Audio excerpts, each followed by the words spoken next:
All right, welcome everybody. This is maximizing security efficiency by leveraging AI analytics. This is your host, Brian Denmead, and I am Elisa Watlington in marketing. A little bit about Brian. He's our field application engineer and tech guru. He specializes in AI, VMS, and other security products. Take it away, Brian. Thank you, Lisa.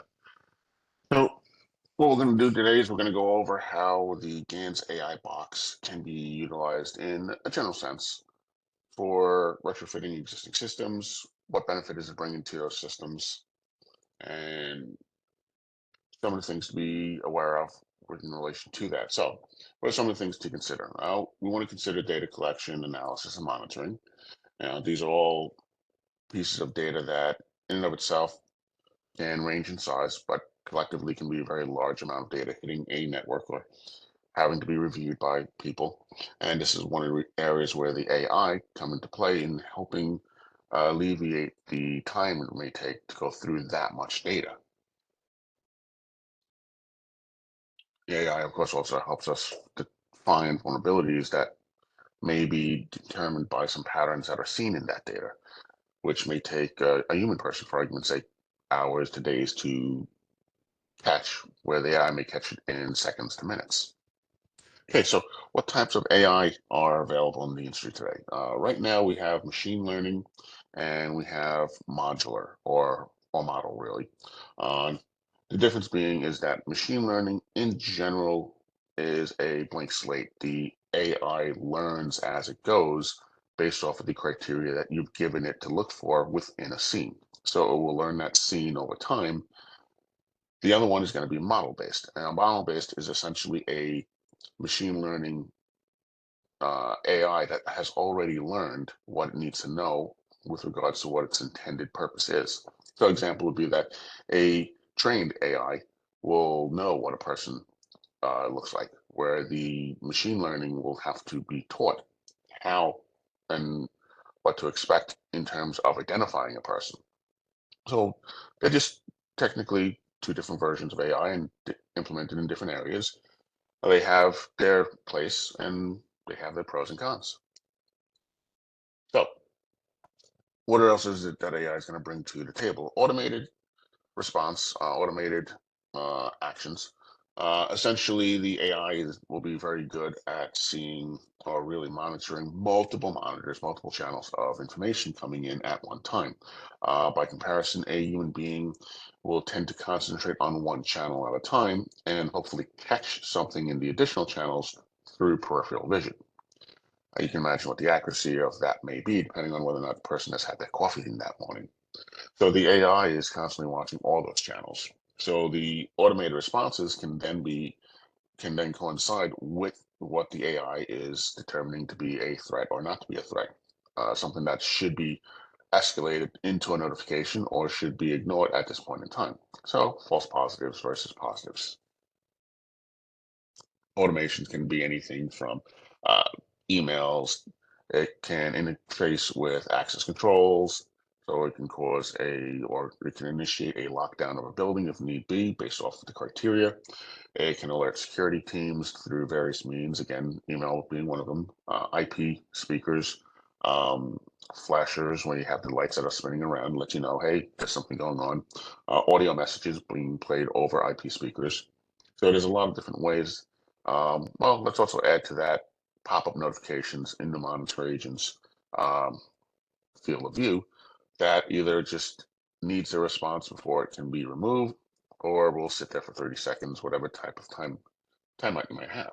So again, lots of ways for the AI to complement the human factor, if you will. So predictive analytics and threat intelligence.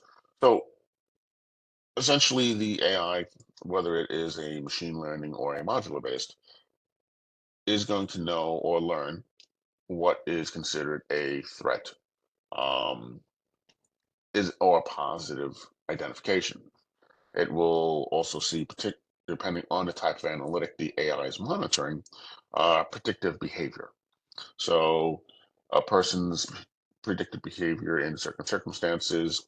If we are thinking of a criminal mind, we know that their particular behavior is really going to be predictive in terms of how they're going to scope out a location, how they're going to act in the area as they are previewing what type of security, what type of activities are around the acquisition of interest. So the AI is able to be trained and or again, if it's a modular, it already has been trained to detect these slight behaviors and then be able to utilize those to predict whether notifications should be sent to everyone that we've spurred before, from all the different monitoring agents to supervisors to maybe on, if it's a retail environment, maybe the personnel on the floor and how they should or should not react. So what is the A box? How is the A box brought into this? The AI box is essentially a net appliance that allows you to retrofit an existing system or a new system if it lacks AI or lacks analytics with an analytics and AI based engine. So where this is going to work is the AI box is going to sit on your network, and you're then going to bring in IP cameras. You're going to bring in analog cameras through the DVR or embedded NVR, and that'll act as an encoder in that regards. But they're essentially going to bring those streams into the AI box. The AI box is then going to apply analytics with an watchful AI over it to determine if an event that may or may not happen is one that should be escalated to the admin or the monitoring agent or whatever list of options that it should basically follow. Now, in this case, we can also bring in the alarm relays. We can bring in a Wiegand connection to an access control system.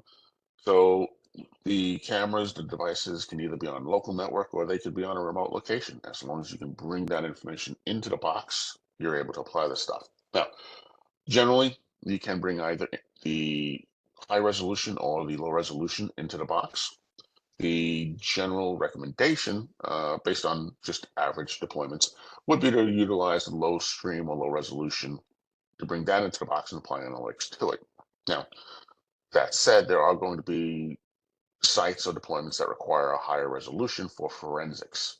If you don't need the forensics aspect applied to the analytics and you just need to determine if an event should or should not be escalated, then a low resolution stream is perfect for this.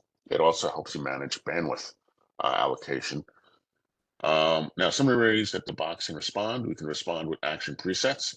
We can either respond by tripping the onboard relay options of the box. We can turn around and communicate with the camera and tell the camera if it's got something connected to its IOs to activate. From a network perspective, we have an AI event agent that can send the information out, and that can go via either HTTP, TCP. It can go through an Arbor protocol. We can also turn around and drop things into an FTP location, send out email notifications, as well as interact with Amazon's AWS S3 functions. From a VMS perspective, we've currently got communications, or if not integration, with the NX Control or VMS, Milestone, Imix integration, as well as Genetec. For DVRs like the Ganz DVR that have Sequanet protocol built into them, we're also able to communicate with them to add additional functionality. So there's a lot in this little tiny package. Okay, so what is the box going to come with? So it's an 8-channel box standard. And what the 8-channel box is going to offer is dynamic privacy masking, basic attribute, queue management, standard heat map, combined counter, intrusion, loitering, people counting, vehicle counting, zone counting, virtual fence, stopping, stay and go, which is very similar, which is pretty much an enter or leave type of category, as well as occupancy for an area or building. There are a few that are still in beta and are expected in Q4. So if you're looking for those analytics, it's just a matter of a little patience, and we will have them in the fourth quarter of this year.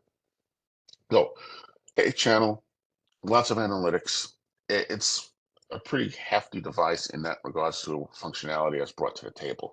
But we can go a little bit further with this.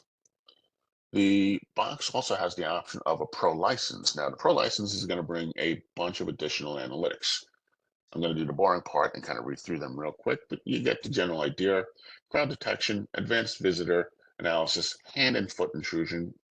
I'll clarify that one real quick. Essentially, the analytic is looking for whether or not a individual's hand or foot enter a zone, and where basically that part of the body really shouldn't go. Now, more traditional analytics is looking for the entire body to become presence. So this is an area where there's great flexibility in deployment. Intentional body gaze. Again, going back to that behavioral analysis, we know that criminal mind has a tendency to scope out an area and learn what the lay of the land, if you will, so that they know how they can proceed to steal or damage whatever their target is. So body and behavioral analytics in terms of intentional body gaze come into play with this. Imminent threat, somebody acting threateningly to another person, whether it's raising an object or holding an object that is a potential weapon. Fallen person, animal detection, there's fire and smoke. One word of caution on fire and smoke. This is not a fire and safety analytic. It does not replace fire and safety. It is a complementary layer or function to existing official fire and safety devices. So please do not think that this replaces anything. It is merely a complementary function to potentially provide a proactive or uh, more reduction of time in response.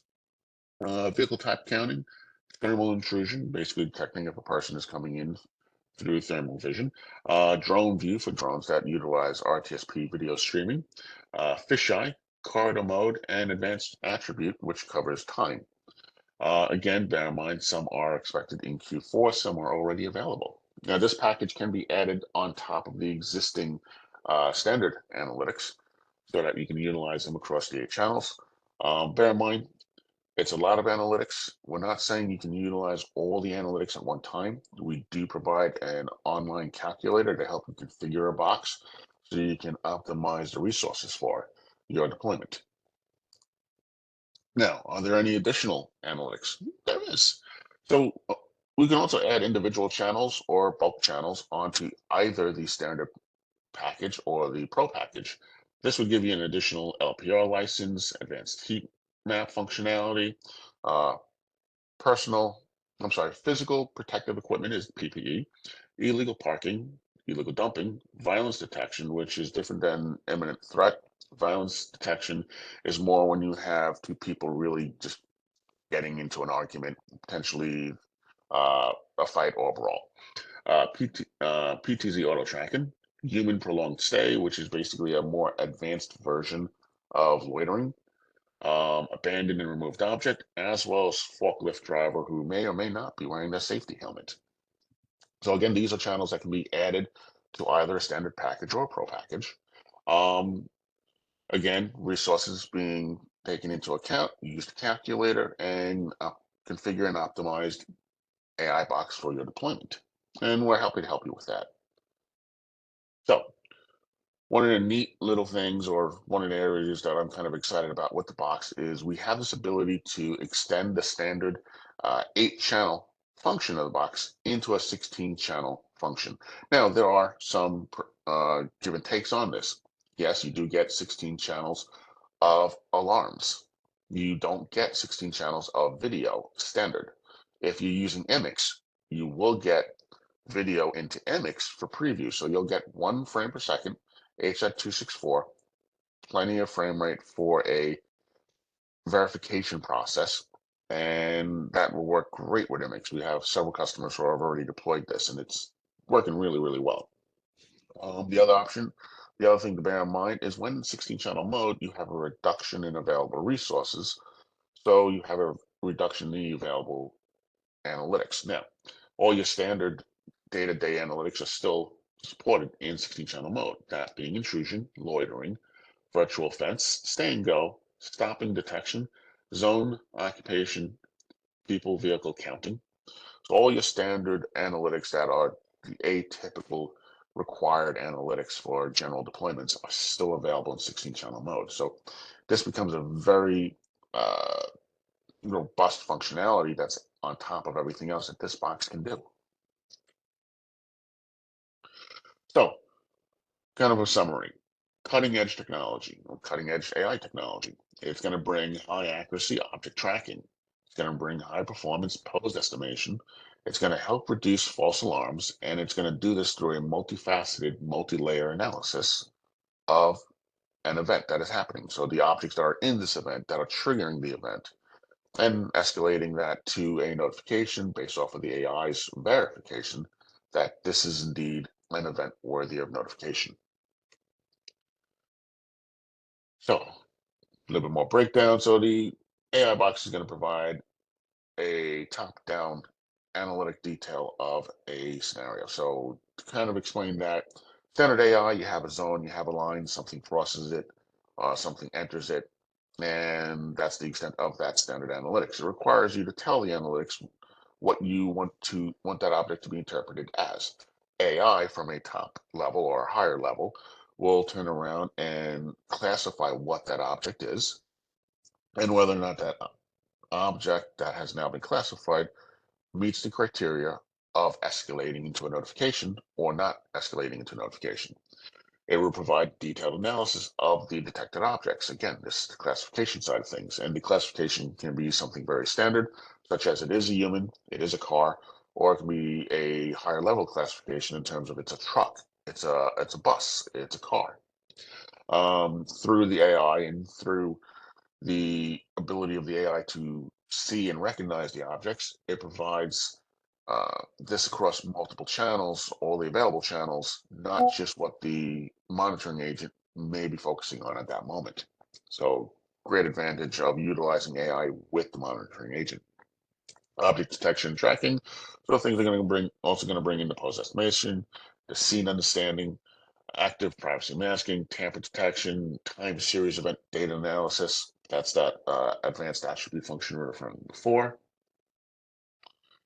And we got some more stuff here. So to kind of give you a better understanding of what pose estimation is, it's essentially the analytic superimposing a skeletal framework over a recognized human being. And that skeletal framework allows the AI to understand where a part of the body is going to be, whether it's the head, whether it's the hand, the arm, the leg, the foot, the torso. It really becomes a great additional tool in helping AI determine things like the predictive behavior.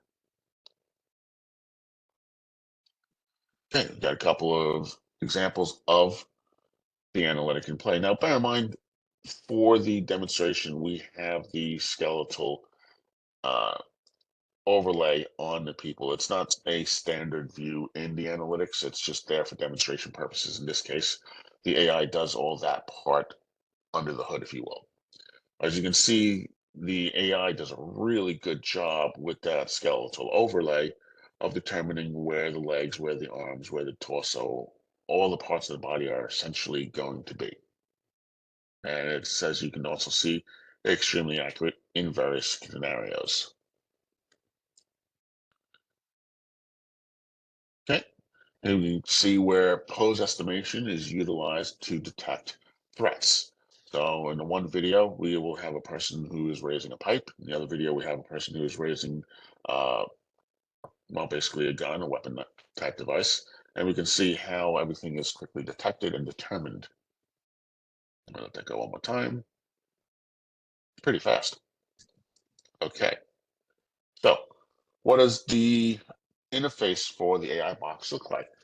Essentially utilizing a discovery tool, you can find the AI box by the IP address. You can set the IP address for the box. Once you have that set up, you can log into the box. And the interface is very, very simple. It's designed for a low learning curve. For video input functionality, you'll go there. For AI functionality, you'll go to the AI application area. The setting or configuring of an AI is pretty straightforward. Again, it's very streamlined in its intent to help you get something set up and running. And then you can also add granular levels to it to make it to basically have it deployed for more complex requirements. We can see how we're just using a fisheye right here, and we're just setting a zone up around the floor. Now we can go in, we can label different aspects. We can also do a fast detection or a careful detection. The difference basically being is a fast detection is for general usage. We know a person's coming through. We know a vehicle's coming through. It recognizes these things very quickly. But for careful detection, that's going to be applied to forensics-based requirements. Okay, we'll go through some of the action settings so you can see some of the options are there. Setting them up are very quickly performed. I'll go past that. And then we have an example of an abandoned object. Now there is a yellow rectangular square around in the bench area. We've placed that there just to help bring the eye to where the object of interest is. Now in this case, someone has dropped a bag there, and in a moment the analytic will pick that out and call it an abandoned object, even though there are a lot of people mulling about who potentially could get in the way of more traditional non-AI based analytics. Some other areas where the AI has an advantage over standard analytics is in the detection process. Basically, false alerts versus positive alerts. So on the one hand, we have a traditional analytic, no AI, but as the object is moved about by wind, breeze, its shape, it kind of alters a little because of this type of scenario. The traditional analytic is not really sure what it is. It just knows that it's tripping events and it's going to basically uh, escalate for your notifications. Whereas on the AI side, we can see that the AI is very low on the false positives. It pretty much knows 99% of the time that, well, that's not a person, and I'm not going to escalate notifications since it's not a person.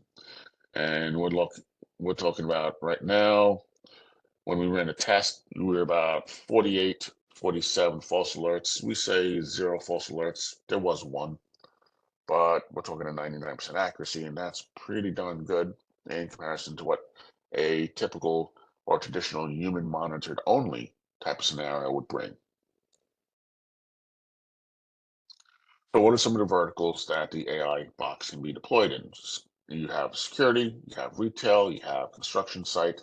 These are just some of the standard ones, but not by any means the only ones. So how would some of the analytics actually fall into providing assistance for these areas? So under security management, we've got intrusion, loitering, virtual fence zone, stopping, loitering with stay and go. We've got hand and foot, intentional body gaze, an imminent threat, illegal dumping, violence, and bullying. We have thermal, animal, vehicle, human prolonged stay, illegal parking, dynamic, privacy masking. And bear in mind, again, a lot of this type of these analytics are not specific to this vertical. You'll find that they can be utilized in many other verticals as well. These are just the primary ones that, well, for this presentation, we felt were the most prevalent or relevant. So retail management, again, you must see some of the overlay we were talking about: intrusion, loitering, zone counting, imminent threat, intentional body gaze. So these become very almost universal analytics in terms of how they can be deployed, where they can be deployed: occupancy counting, dynamic privacy masking, vehicle type counting, advanced visitor analysis, vehicle counting, heat map, queue management, crowd detection. The word that keeps coming to mind is there's a lot of analytics, or phrase that keeps coming to mind. Under construction site, we have intrusion, uh, physical protective equipment, fallen person, crowd detection, vehicle counting, in this case, vehicle type counting. So we're classifying for car, bus, or truck, bicycle, motorbike, loitering. That's a lot of analytics, and as you've seen, there's a lot more than just those. So that's really it for the general overview of the AI box and how it can help you retrofit an existing or new deployment with may lack analytics on the camera end. If you've got any questions or answers now, questions, now's a great time for the answers. So let's see what we've got going on here. Do you want me Yeah. to read them off, Brian, or you got it? Nope, I've got it. Okay. We've got, is this box agnostic? What branded cameras, etc., does it work with? Great question. So yes, the box is agnostic. Any brand camera, any brand DVR or NVR, embedded NVR. The only requirement is that the device in question, the video source device, can utilize RTSP streaming out from that device, is ONVIF S compliant or better. And from those two categories, we're able to bring the information into the AI box and then apply the analytics to it. Now, like we said, this could be a high stream, a high resolution stream. This could be the low resolution stream. Depending on the requirement, it can be either or. You can even bring in both. Just bear in mind, in general, when considering which one to utilize, ask the question: is it a forensics requirement or a non-forensics requirement? If it's non-forensic, it's recommended just to use the low resolution. If it is forensic, then by all means utilize that high resolution. How do I record the AI box events on the NVR? So an embedded NVR, in terms of something like a DVR, I'll answer it that way first. If the embedded NVR supports the function of being able to bring in a RTSP stream from an external device, you can bring the feed back into the box in that fashion.